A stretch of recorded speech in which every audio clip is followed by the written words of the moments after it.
पुंडलिक वरदा हरी विठ्ठल श्री ज्ञानदेव तुकाराम. नमस्कार मंडळी, अमृतबिंदू या आध्यात्मिक मराठी यूट्यूब चॅनलवरती पुन्हा एकदा आपलं सर्वांचं स्वागत आहे. मंडळी, आजचा श्लोक आहे, मना वासना दुष्ट कामा नये रे, मना सर्वथा पाप बुद्धी नको रे, मना धर्मता तू सोडू नको हो, मना अंतरी सार विचार राहो. श्रीराम. या श्लोकामधून समर्थ रामदास स्वामींनी मानवी मनाला फार मोलाचा उपदेश केलेला आहे. समर्थ असं सांगतात की मना वासना दुष्ट कामा नये रे. इथं वासनेबद्दल समर्थ बोलतात. वासना कशाला म्हणायची, वासनेचं नेमकं कार्य काय, त्याचा थोडा विचार करू. मंडळी, मनुष्य जे जे कार्य करतो ते 3-4 टप्प्यामध्ये करत असतो. एक गरज, दुसरी आवड, तिसरी इच्छा आणि चौथी वासना. हे 4 टप्पे आहेत. उदाहरण देऊन आपल्याला सांगतो म्हणजे लक्षात येईल. मंडळी, अन्न खाणं, पाणी पिणं, श्वास घेणं ही माणसाची गरज आहे. त्याला आवड म्हणता येत नाही. आवड नसली तरी आणि आवड असली तरी जेवण हे केलंच पाहिजे. अशा काही गरजेच्या गोष्टी आहेत जीवनामध्ये.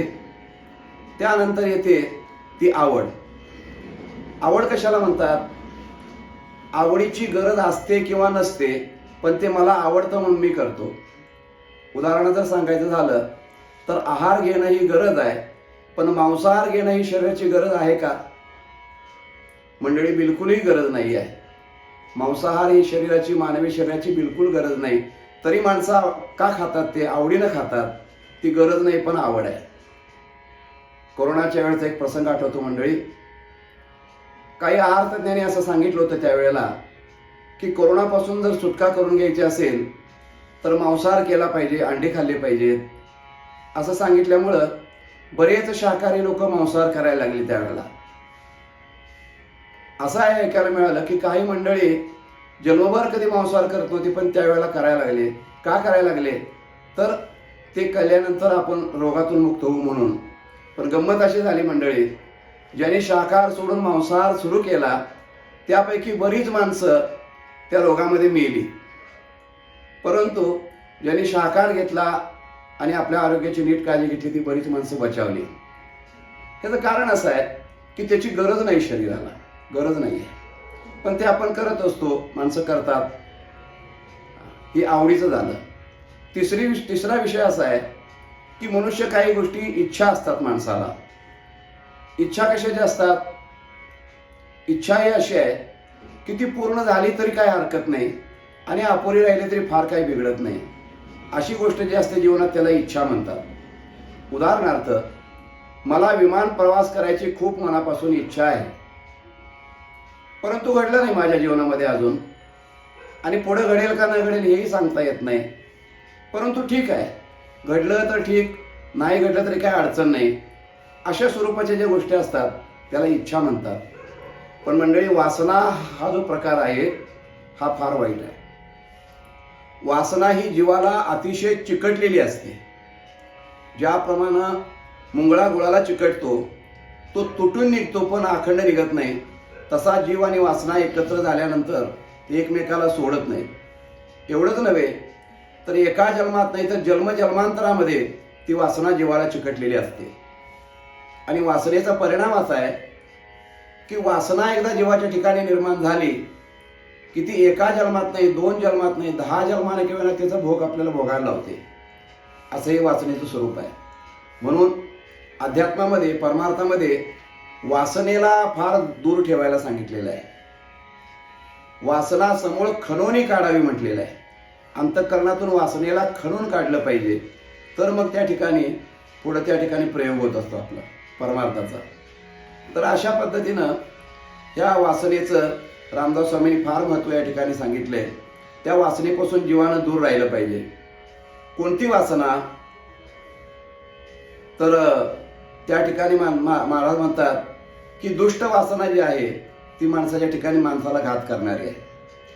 आता दुष्ट वासना कशाला म्हणायचं? पुष्कळ विवेचन करता येईल. दुष्ट वासना एकदाच आपण एकाच गोष्टीला म्हणू शकतो की ज्याच्यामध्ये माणसाचं अनहित होईल, माणसाचं अकल्याण होईल अशी वासना मनामध्ये असणं ही दुष्ट वासना.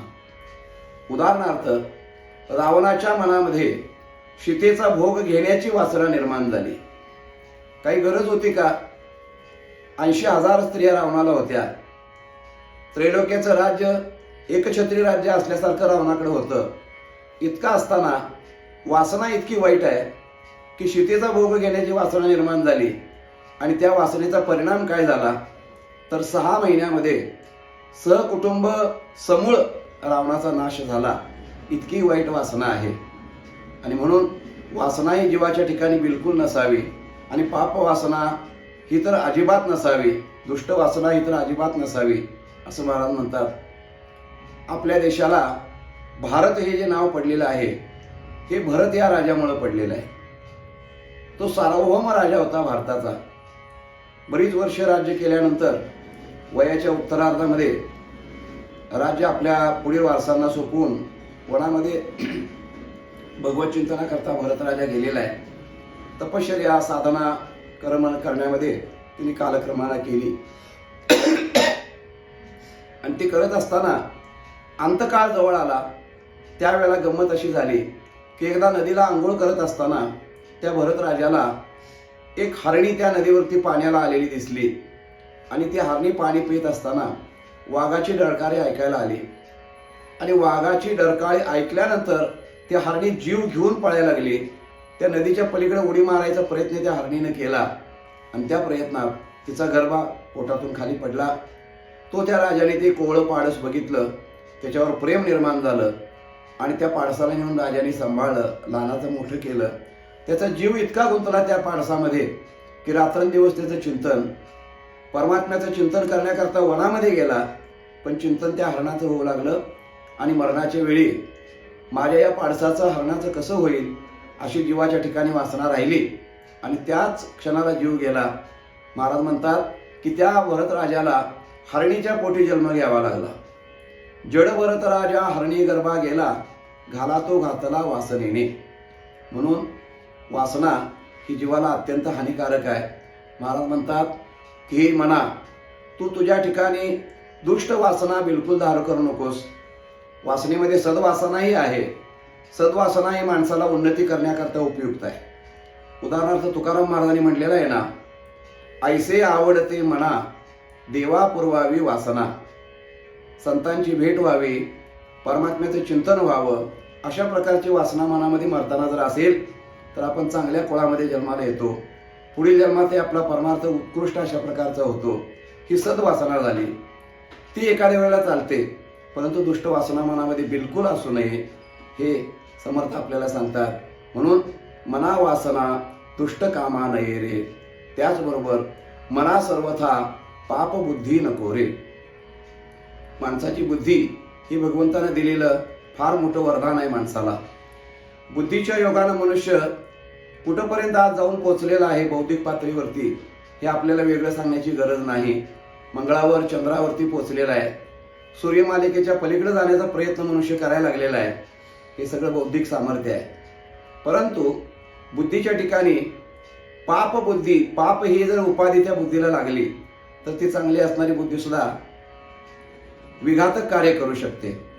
उदाहरणार्थ, अणुबॉम्ब जे तयार झालेले आहेत, विनाशक हत्यारं जी तयार झालेली आहेत, ही मानवी बुद्धीतून निर्माण झालेली आहेत.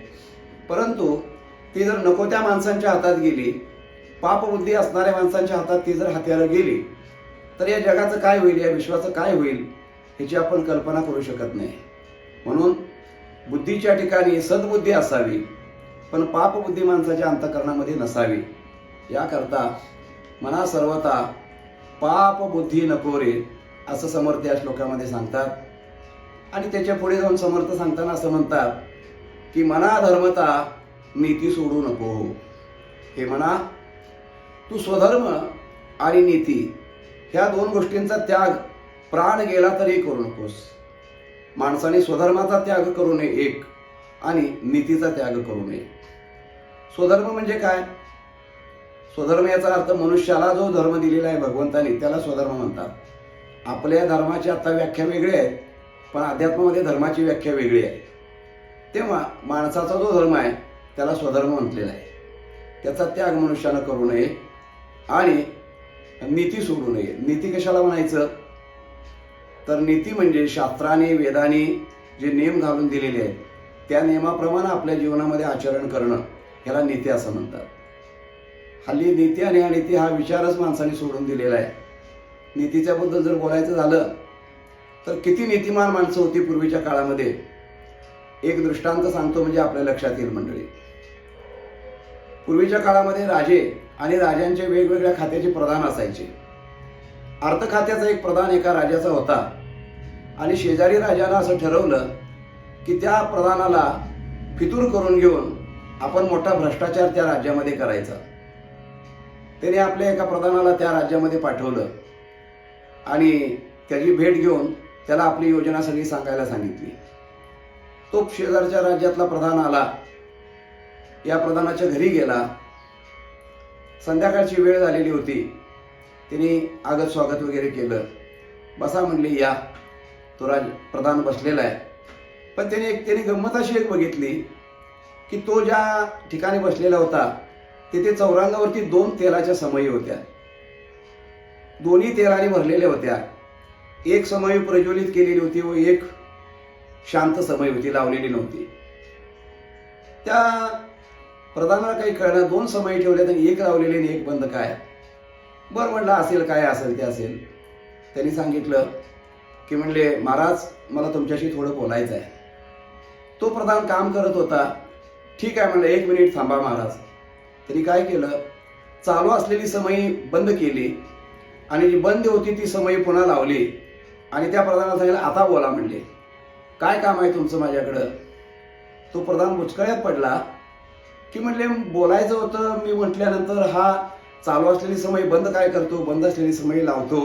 हे असं का केलं त्यानं हे आधी पहिल्यांदा विचारून घेऊया. त्याने सांगितलं महाराज माझं काम काय आहे ते मी तुम्हाला सांगतो, पण त्याआधी मला हे सांगा की तुम्ही पहिली चालू असलेली समयी बंद केली आणि नंतरची लावली ह्याचं कारण काय. तेव्हा त्या प्रधानानं सांगितलं हे बघा म्हणे त्याचं असं आहे 2 समया तेलाने भरलेली आहेत. एक राजदरबारातल्या सरकारी पैशाच्या तेलाने भरलेली समयी आहे आणि दुसरी जी समयी आहे ती माझ्या वैयक्तिक माझ्या खर्चातील माझ्या पैशाने भरलेल्या तेलाची समयी आहे. ज्या वेळेला मी राजाचं काम करत असतो, ज्यावेळी मी सरकारी काम करत असतो त्यावेळेला सरकारी तेलाच्या समयीचा वापर करत असतो. तुम्ही आज माझ्याशी बोलायला आलेला आहात म्हणजे माझ्याशी खाजगी तुमचं काहीतरी काम आहे. त्यामुळं सरकारी तेलाच्या समयीचा अपव्यय माझ्या खाजगी कामाकरता करणं हे मला अनितीचं वाटतं. त्याकरता मी ती समयी सरकारी तेलाची बंद केली आणि माझ्या खाजगी तेलाची समयी लावलेली आहे. आता बोला तुमचं काय काम आहे. तो इतका गार झाला. काय बोलायचं ते या माणसाला भ्रष्टाचार करायला सांगण्याकरता तो आलेला होता. पण एवढी नीतिमत्ता बघितल्यानंतर तो नमस्कार केला आणि सांगितलं महाराज माझं काम झालेलं आहे आता मी जातो. सांगायचा मुद्दा असा की नीतिमानता ही जी आहे ती मनुष्याच्या आचरणावरती विचारावरती अवलंबून असते. मनुष्यानं नीतिमान असावं. जो नीतिमान मनुष्य आहे त्याला नियती कायम जन्मभर साथ देत असते. अनितीने वागत असताना तात्पुरतं बरं वाटतं पण कालांतराने त्याचा परिणाम वाईट होत असतो. आजकाल आपण त्या सगळ्या गोष्टी पाहतो. त्याबद्दल काही जास्त बोलायची गरज नाही. म्हणून रामदास स्वामी असं सांगतात की बाबा मना धर्मता आणि नीती सोडू नको रे. आणि मग काय कर तर मना अंतरी सार विचार राहो. सार विचार हा मनामध्ये अखंड असावा. सार कशाला म्हणायचं जे पुष्कळ भरलेलं आहे आणि त्यातून जे मोजकं निघतं त्याला सार म्हणतात. उदाहरणार्थ दुधाचा डेरा भरलेला आहे परंतु त्यातून 2 किलो लोणी निघतं. त्या 2 किलो लोण्यातलं 1.25 किलो तूप निघतं. त्या 1.25 किलो तुपाला सार म्हणतात. तसं हे अनंत विश्व पसारा भरलेला आहे. त्या अनंत विश्वातलं सार म्हणजे परमात्मा आहे, भगवंत आहे. त्या भगवंताचं चिंतन अखंड मनामध्ये राहणं म्हणजेच सार विचार मनामध्ये राहणं असा या ठिकाणी अर्थ अभिप्रेत होतो. म्हणून मना अंतरी सार विचार राहो अशा प्रकारचा उपदेश समर्थाने या श्लोकामधून मानवी मनाला तुमच्या माझ्या मनाला केलेला आहे. मंडळी या श्लोकाचं आपण चिंतन केलं.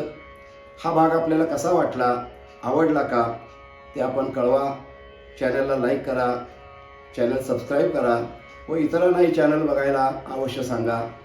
भेटूया मंडळी पुन्हा पुढच्या भागामध्ये. तोपर्यंत नमस्कार. रामकृष्ण हरी.